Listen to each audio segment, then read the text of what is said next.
Welcome to the Fitness Entrepreneur Expert Coaching Series, where I coach the best in the health and fitness industry on how to grow and scale their business, but most importantly, live life on their terms. Today, I'm joined with the infamous Sonny Webster. Sonny runs a multi-seven-figure business in the strength training and Olympic lifting niche.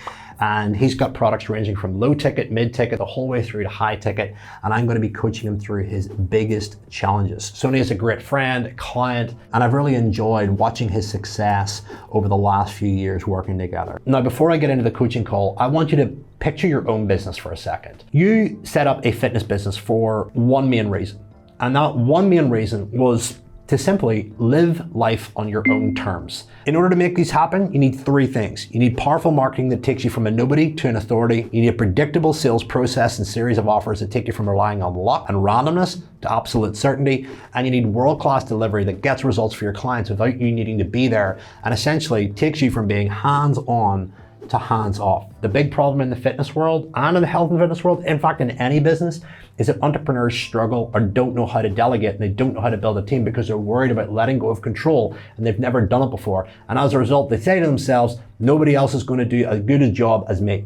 I'm just going to keep on doing this because it's faster and it's quicker. That is a myth. That is a lie. There are people out there that can do it faster than you, that can put all their energy and attention into it. They're not distracted by 101 other things, and they can do it way better than you. You will only grow to the level of your capacity. You will only grow to the level that you delegate. And if you don't know how to do that, knowing how to do it and getting help with it is ultimately going to allow you to grow to the next level. But what I want you to realize is the model that I am going to be teaching Sonny is based around helping him live life on his own terms. And today we're going to focus specifically on how he can build his team and improve the coaching inside his team. And if you've been watching these videos for a while, or you're going to watch the rest in the series, you're going to realize that a lot of the businesses at 200K up the whole way into multi-high seven figures all have problems around team. Because guess what? If the business is only built around you, it will only grow to a certain level. And if you want help bringing them up to great as fast as possible, it's definitely worth connecting with our team. Links are below this video. Let's get stuck in with the coaching session and watch Sonny Webster grow his business. Let's kick us off. Guys, I'm here with Sonny Webster. Sonny, tell us what kind of client you coach, size of business, and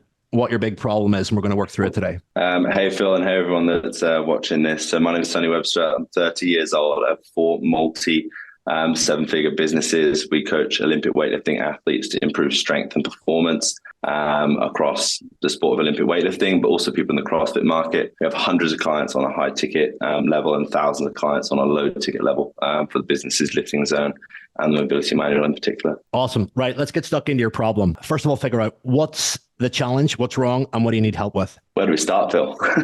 At the moment, probably one of the biggest challenges in my business with starting to scale is hiring effectively. It's something that I've struggled with a lot over the last few months. And I think regardless of whether probably hiring your first member of staff or your 10th is something that's a super big challenge, not only for me, but probably for many people listening to. Yeah. So first thing you got to get really, really clear about growth and scale is that in order for you to scale, you need to replace yourself. And if you're not replacing yourself, you're going to be the biggest limiter. All right. And the growth of your business is in direct correlation to the quality of thinking and the quality of decision-making that is made without you. So that's very important to get clear. So if you think about it, if you are always doing the creative elements, if you are always making the decisions, i.e. what happens when, what happens if, what do we do with this client, then that drinks your bandwidth. And the whole purpose of hiring a team is to remove you from the day-to-day process of creativity and thinking in certain areas that you don't want to do anymore. Because as you start to grow, take on more clients, and start to have more authority, you realize that your time is best spent in certain areas. So I always say this to people, that the strength of a leader in a poorly delegated organization essentially becomes the weakness of that organization. So if you actually look at the key areas that you're strong in, and if you haven't got confidence in your team, then you're actually going to be compromised in those areas, and the business isn't going to be able to essentially leverage them. All right. So that's the first thing. The second thing you need to focus on is knowing whether you're hiring for responsibility or activity. Whenever you look at responsibility essentially means making decisions, having creative aspects, and essentially who gets hired, who gets fired. They're involved with reporting and all the kind of stuff that comes with running a business. All right. So at the top of that is going to be a CEO. The CEO has a vision, and that's communicated down to the rest of the team. You then have people below the CEO, like team leaders, heads of department, etc. And I'm going to give a very simple example of a fitness business and how it would run. And then at the bottom of responsibility, you've got, let's just say, workers, and they're responsible for activity. So essentially what this means is the CEO has the most responsible role in the business. And generally speaking, they are responsible for three things. They're responsible for vision, they are responsible for the people that they hire, the culture, and cash. All right. You then go down the chain of command and you've got leaders. So a prime example would be a head coach, head of coaching. Below the head coach, you would essentially have a coach or a specialist. And what happens is the CEO will communicate their vision to the heads of the department, the leaders, the head coach, etc. And essentially that vision will then be communicated down to the workers, and the workers will then report to the leaders, and the leaders will then report back to the CEO. So there's a chain of command, a chain of communication from vision the whole way down to execution and strategy, and ultimately feedback. So it's important to realize when you look at the areas of your business that you want to hire for, ask yourself, am I hiring for activity or am I hiring for responsibility? Pay will typically increase the higher you go. So anything that is in the kind of responsibility camp is going to be typically higher paid than anything in the activity. Why? Because it requires more experience. It essentially carries more risk, and it ultimately carries more reward for the business. Okay. So you need to understand that the activity piece is relatively easy to hire for. It's a matter of just following through with instructions. Prime examples of activity would be a coach, somebody doing your chats, somebody doing administration-based work. Examples of leaders would be your head coach, your head of marketing, your head of sales, or anybody in a senior position inside the business. Does that make sense? So you got to understand, what is the biggest thing that I need right now? Am I fed up of making decisions, building strategy, and essentially thinking about how to run this department? Or am I the person still doing all the responsibility? And do I need to hire workers underneath me? Okay.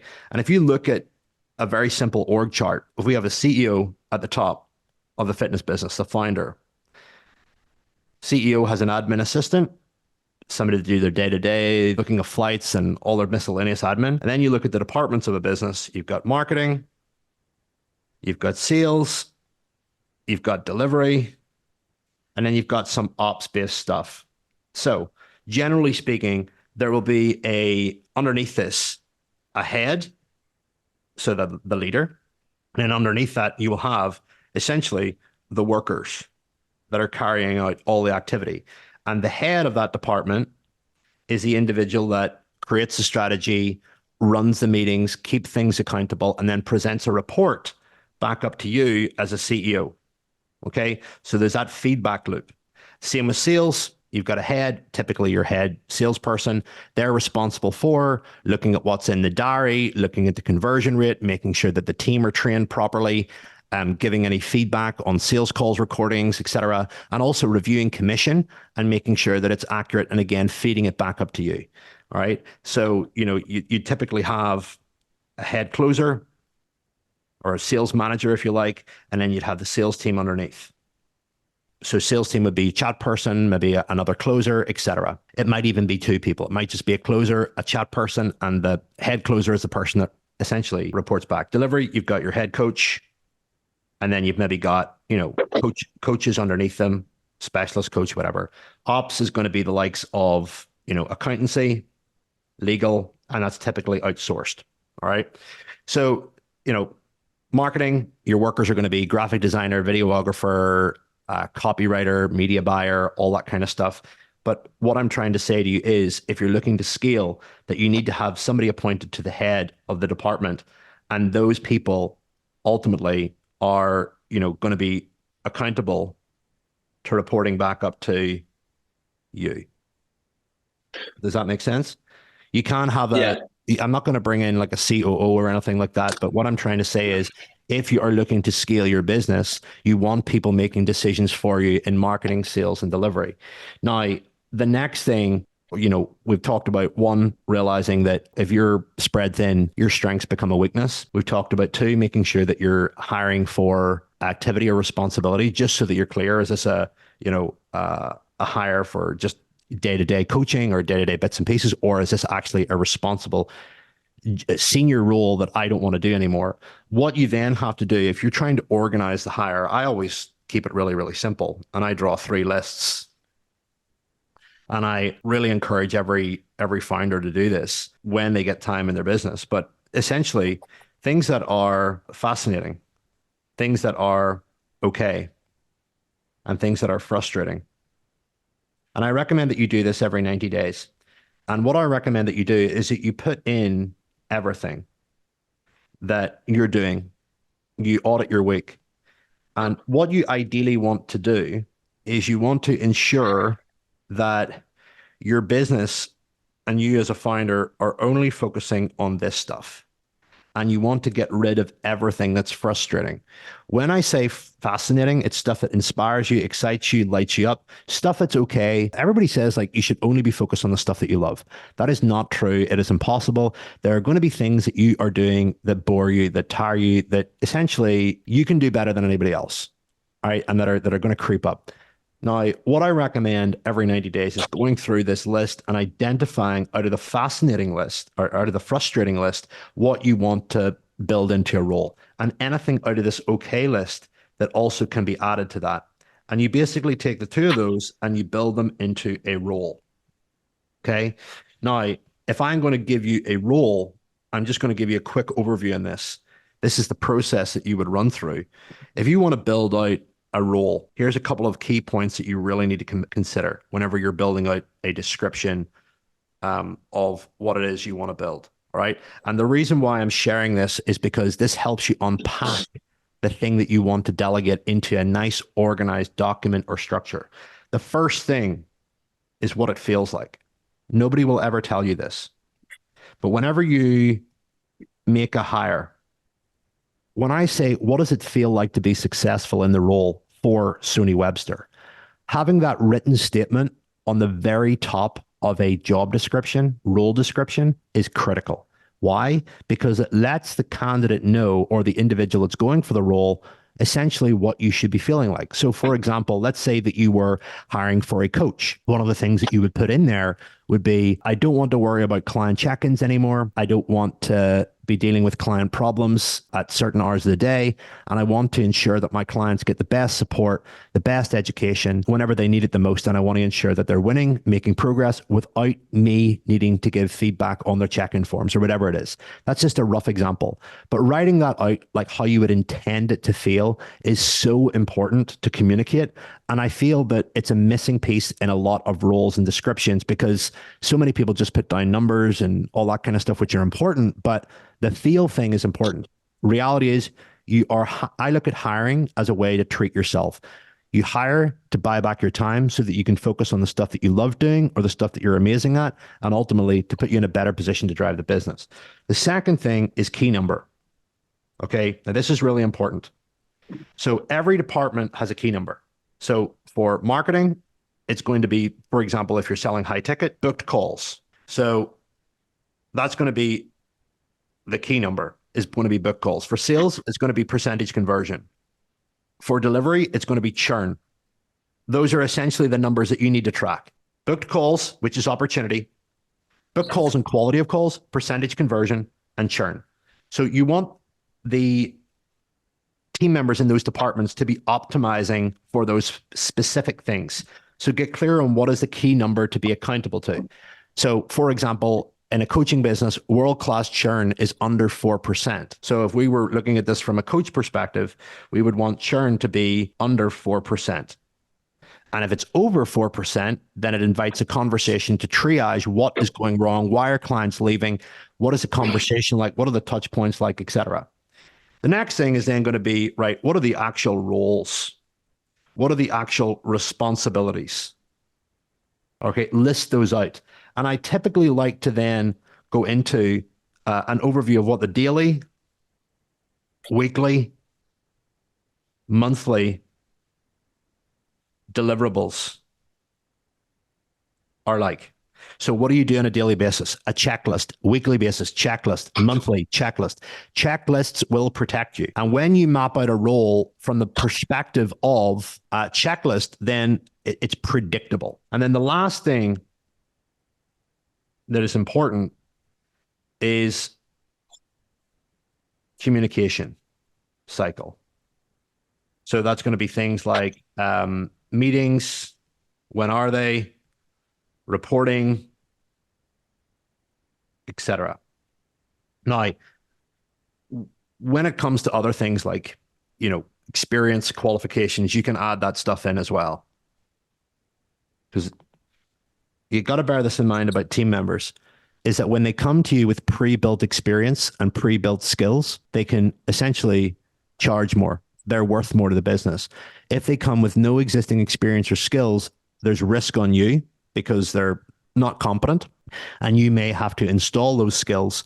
You may have to install that experience, which ultimately costs you money, but you technically make the employee more valuable so that if they do leave you, they walk away with skills. So you've got to factor that into the pay, and that's a conversation for another time. So if I said to you, out of all of that, what do you think of that in terms of an overall kind of piece to get clear on a role to really build that out and flesh that out? You've gone from identifying the areas that frustrate you to building it into a role with all those core components so it's super clear. How does that kind of feel so far? And then we'll close it up with the last final steps.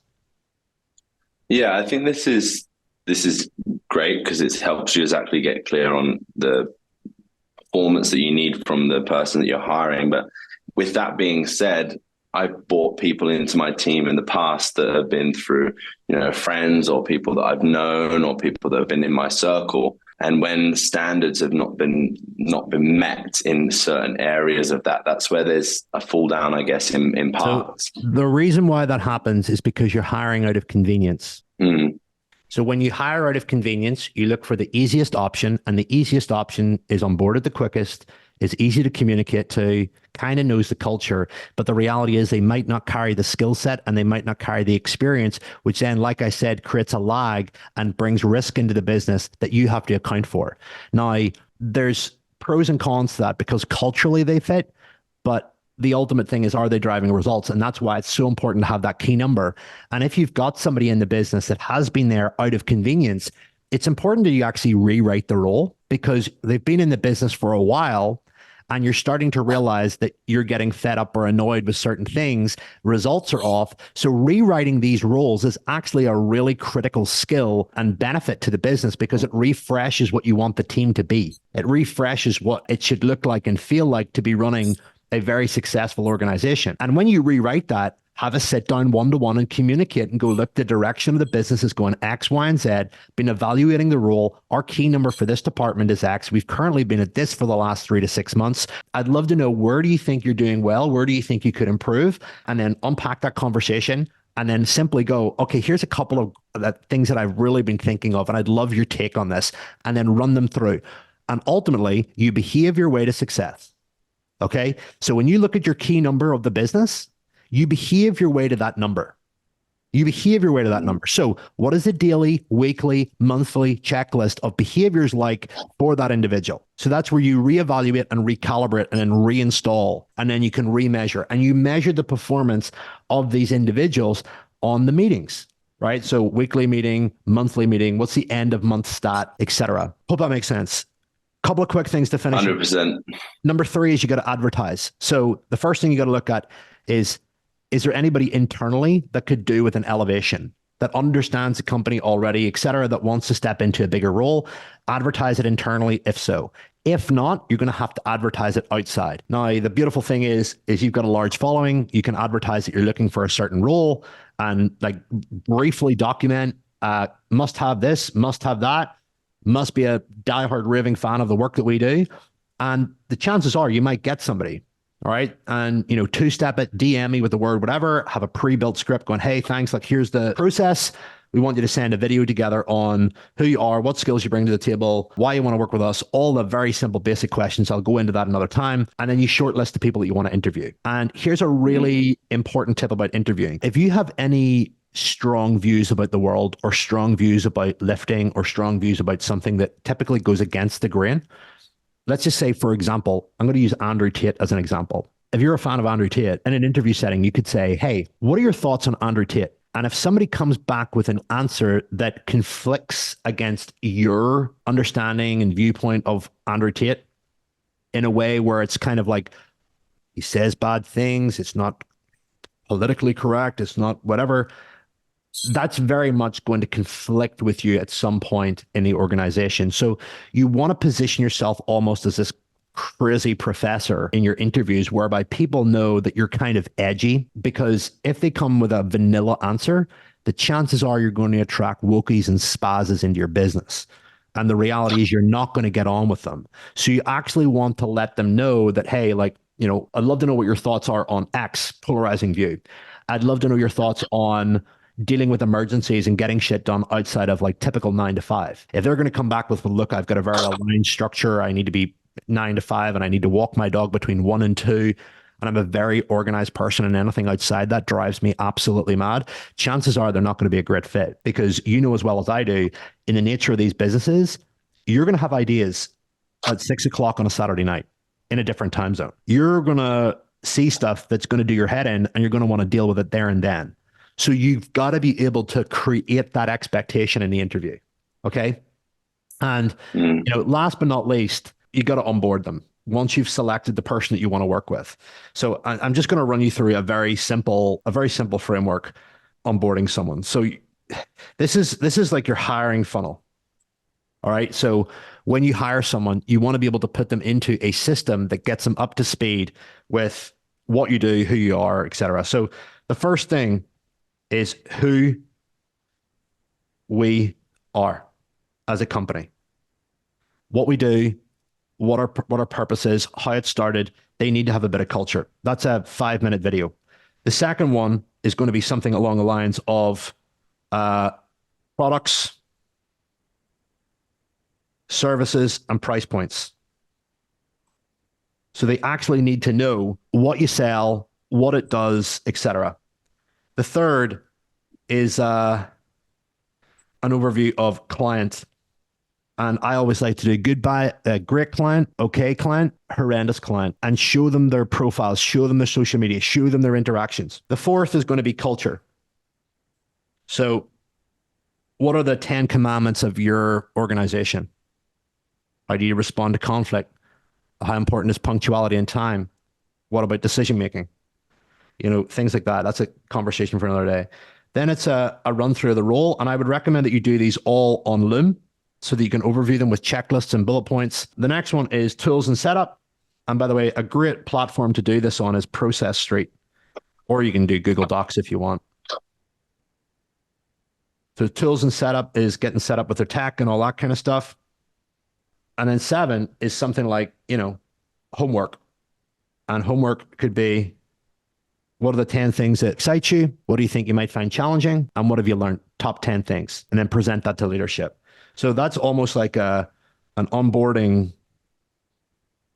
hiring funnel. Very simply drawn out. But if you don't have something like that for, you know, your team members, chances are you're going to be getting a lot of questions, and you're going to be getting a lot of stuff that's going off. All right. So it really just communicates an expectation, pre-handles challenges and problems of the role in advance. Hey, you might run into this problem in the role. You might run into that problem in the role. Here's how to respond to them. Okay. So when it comes to hiring, those are some very general concepts. I hope that helped. I hope that's given you some clarity. And ultimately, you're one hire away from scaling your business. That's what I tell everybody. You know, people seem to worry about nobody will do as good a job as me. They don't want to take it as seriously as me. That's a limiting belief that is going to hold you back from going to the next level. Because if your business is built around you, then it's solely dependent upon your mood, your energy, and that fluctuates on a daily basis, which isn't great. I hope that helps. Yeah, super helpful. And I think the biggest one of the most simplest takeaway points that I'm going to take away from that was like not hiring from convenience. Like, I think that really hit home for me because I know the types of people that I need in my business now to take that next step. I've got to have more knowledge and more understanding in the areas that of the business that I don't have. So I think, I've been a sucker for being too convenient And sure. big final punchline, and this is for you and anybody that rewatches this. Do you spend more time training your clients or more time training your team? Your team need mentored, they need kept accountable, and ultimately, if you're spending more time marketing and training clients and dealing with client stuff, then you're forgetting about your team. Remember, you build the team and the team build the business. So that's your responsibility as a CEO, is to build the team, to keep a tight ship, to call out stuff before it happens, to spot incongruencies and lack of performance and pull it all together. The fitness industry is one of the most abundant markets. If you just look around at how many people are out of shape and how many people are taking fitness seriously right now, we are so beyond the normal concept of being a coach. You have to be a great coach and an incredible entrepreneur. And an incredible entrepreneur needs to understand the laws and science of business in order to function, communicate, and ultimately provide the biggest level of impact. So I hope that was useful. Hope that was insightful. Thanks so much, Phil.